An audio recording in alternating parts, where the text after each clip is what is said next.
Good day, everyone. Today, we're going to talk about forecasting quantitative method. First, let us give a brief definition of forecasting.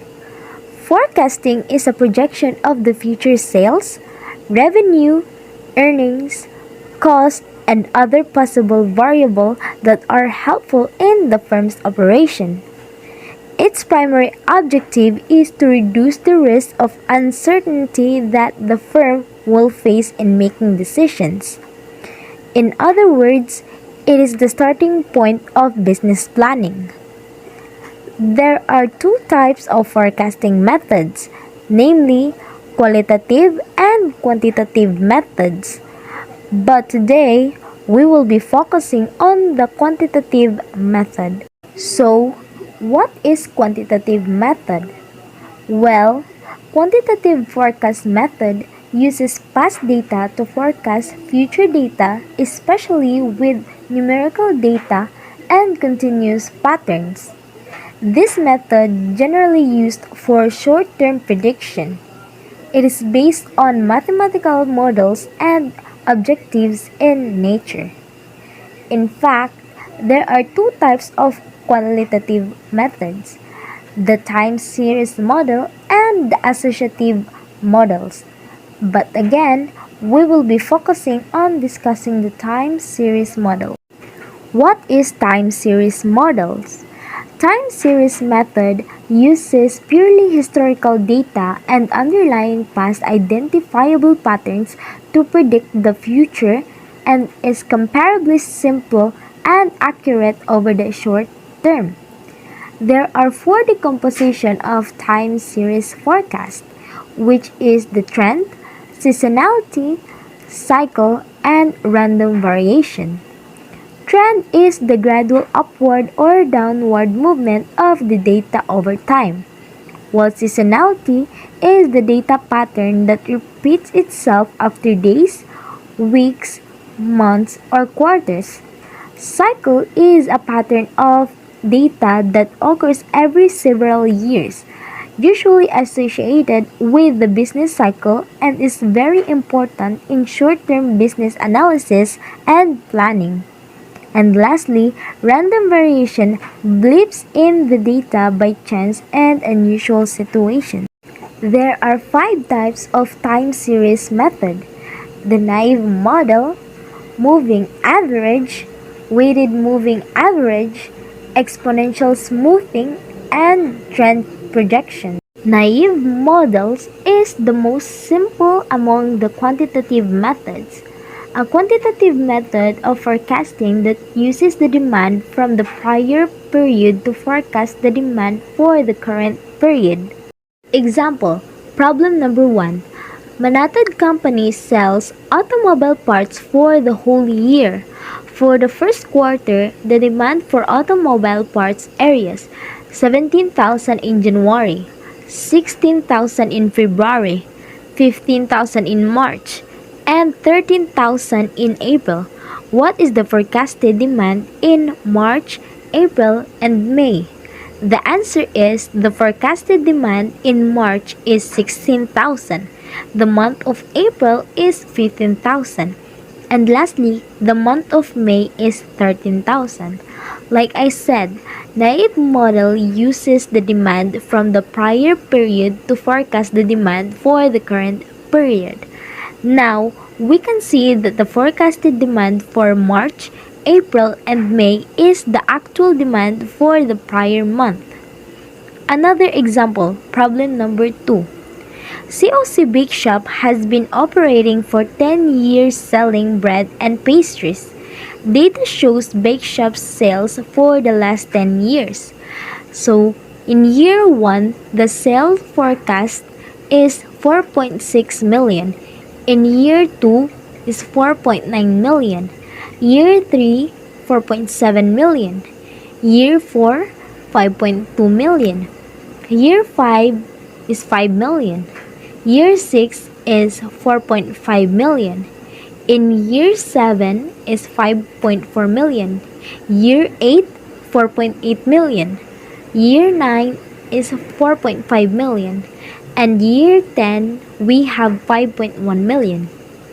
The question is, what is the forecasted sales for year 2 to 11? The answer is, their forecasted sales in year 2 is 4.6 million.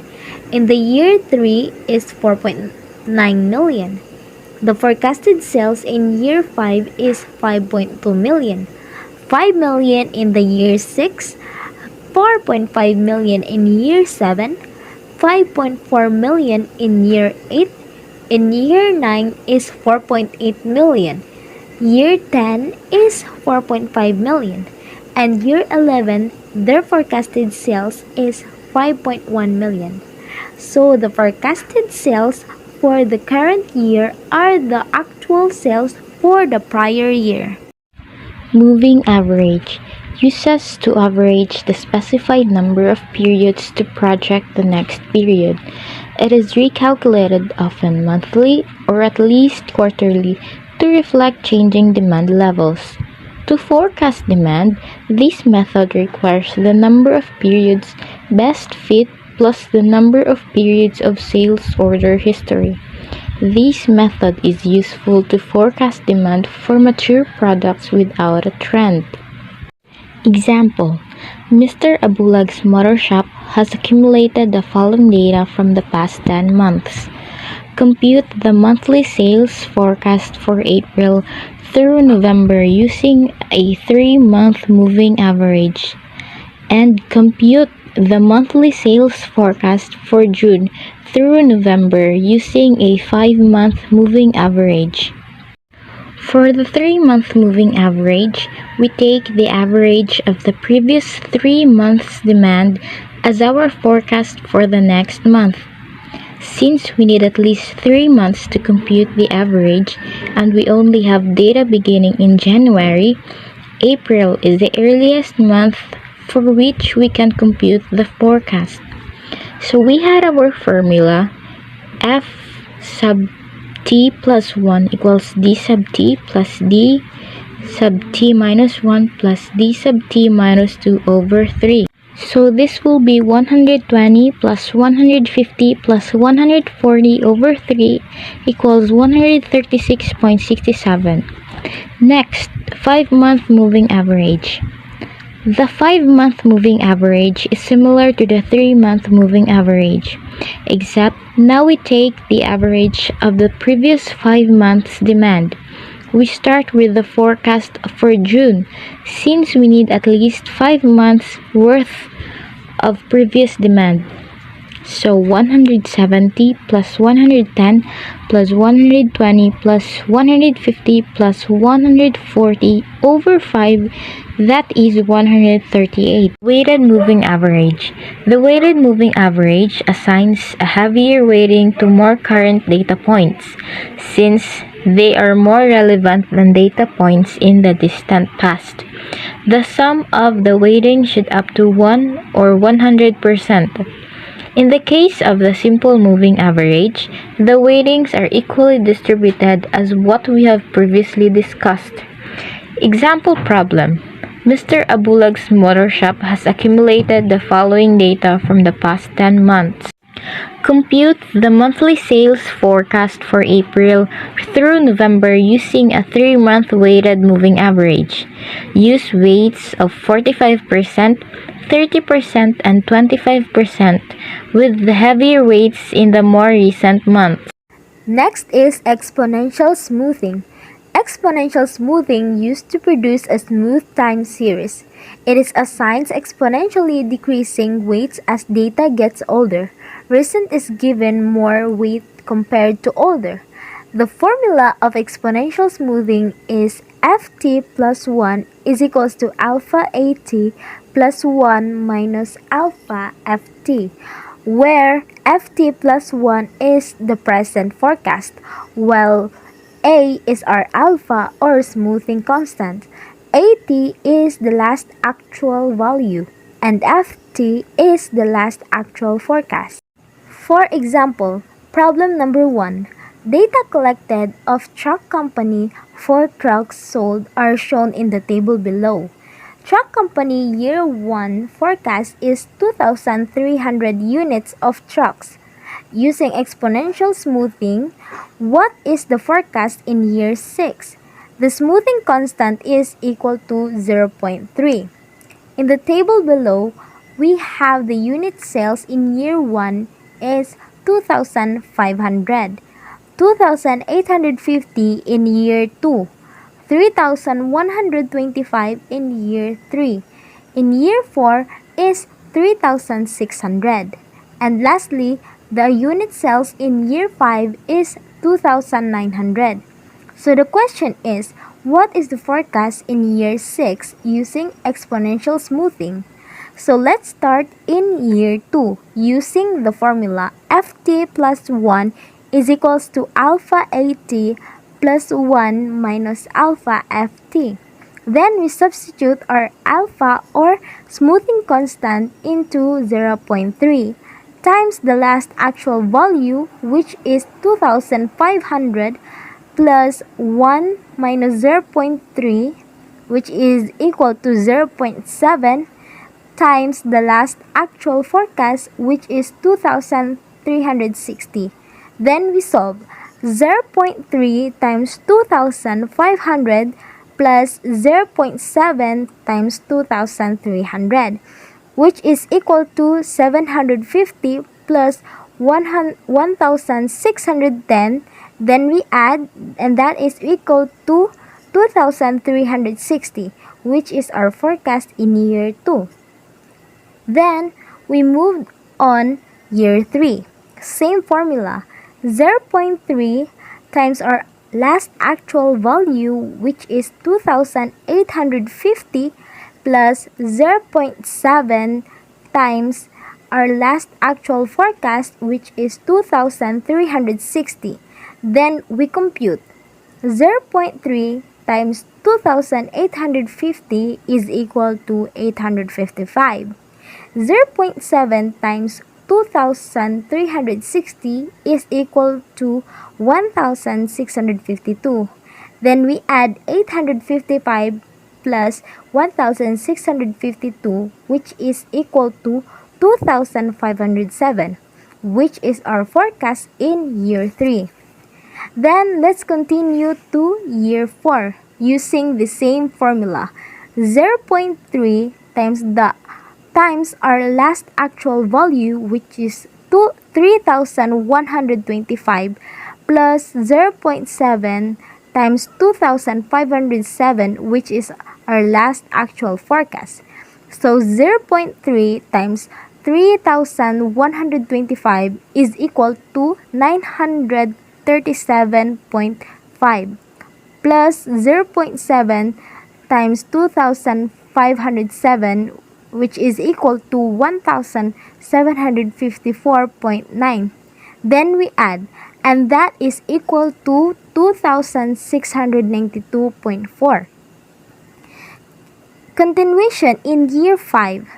0.3 times our last actual value plus 0.7 times our last actual forecast, where 0.3 times 3,600 plus 0.7 times 2,692.4, and that is equal to 1,080 plus 1,884.64, and that is equal to 2,964.68.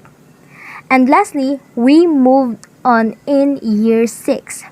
0.3 times 2,900, which is our last actual value, plus 0.7 times 2,964.68, which is our last actual forecast. So 0.3 times 2,900 is equal to 870, plus 0.7 times 2,964.68 is equal to 2,075.28. Then we add 870 plus 2,075.28, and that is equal to 2,945.276, and that is the forecast in year 6. Then let's give another example. Problem number 2. Data shown below is Blackpink's incorporated unit of albums sold for the first half of the year. Using exponential smoothing, forecast the unit sales for July. The smoothing constant is zero point 0.2. So in the month of January, the unit of albums sold is 50,000. In February is 43,000. In March, 46,500.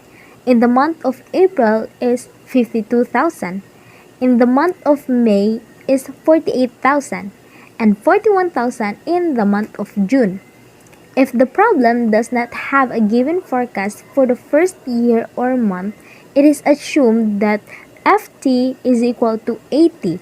This means that forecasted value is equal to the actual value. Now, let's solve first in the month of February using formula of exponential smoothing. Our alpha or smoothing constant is zero point 0.2 times the last forecast value, which is 50,000, plus 1 minus zero point 0.2, which is equal to zero point 0.8, times our last actual forecast, which is also 50,000.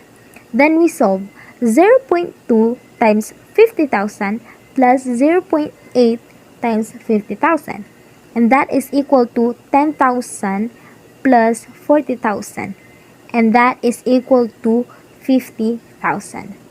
Then let's move on in the month of March. 0 0.2 times the last actual value, which is 43,000, plus 0 0.8 times 50,000, which is our last actual forecast. Then we simplify. 8,600 plus 40,000 is equal to 48,600. In the month of April, 0 0.2 times 46,500, which is our last actual value, plus 0 0.8 times 48,600, which is our last actual forecast. Then let's solve. 9,300 plus 38,880 is equal to 48,180. Next is the month of May. 0 0.2 times 52,000, which is our last actual value, plus 0 0.8 times our last actual forecast, which is 48,180. Then let's solve. 0 0.2 times 52,000 is equal to 10,400. Then 0 0.8 times 48,180 is equal to 38,544. Then we add 10,400 plus 38,544, and that is equal to 48,944. Next, in the month of June, 0 0.2 times the last actual value, which is 48,000, plus 0 0.8 times 48,944, which is our last actual forecast. And that is equal to 9,600 plus 39,155.2, and that is equal to 48,755.2. And lastly, let's move on in the month of July, where 0 0.2 times the last actual value, which is our 41,000, plus 0 0.8 times 48,755.2, which is our last actual forecast. So 8,200 plus 39,004.16 is equal to 47,204.16. Trend analysis. Trend analysis is also known as horizontal analysis. It is used to spot trends over a specific number of accounting periods. At least two accounting periods are required for a valid comparison. through in order to spot actual trends, it's better to include 3 or more accounting periods when calculating horizontal analysis. Approaches in trend analysis. Direct comparison. The direct comparison is simply comparing the results of one accounting period to another. Variance. You can decide to calculate the variance between your chosen periods to determine whether the impact was positive or negative. Variance is particularly helpful when the horizontal analysis is being used to determine the financial health of your business by those outside the business, such as investors and creditors. Percentage, useful in looking for more in-depth analysis.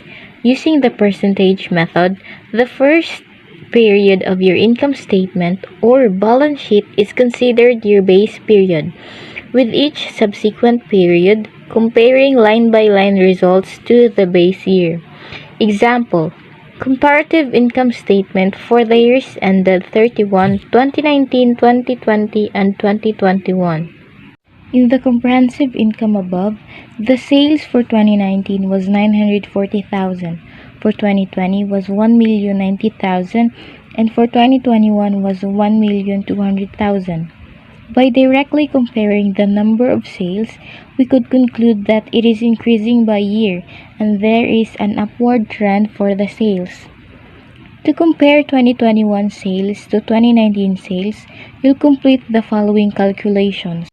1,200,000 minus 940,000 is equal to 260,000 variance.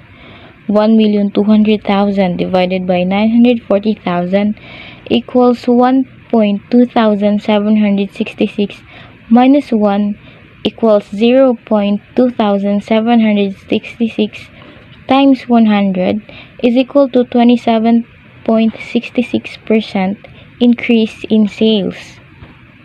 Note: 2019 is the base year. We could observe that majority of the items in the income statement are increasing, therefore it has an upward trend.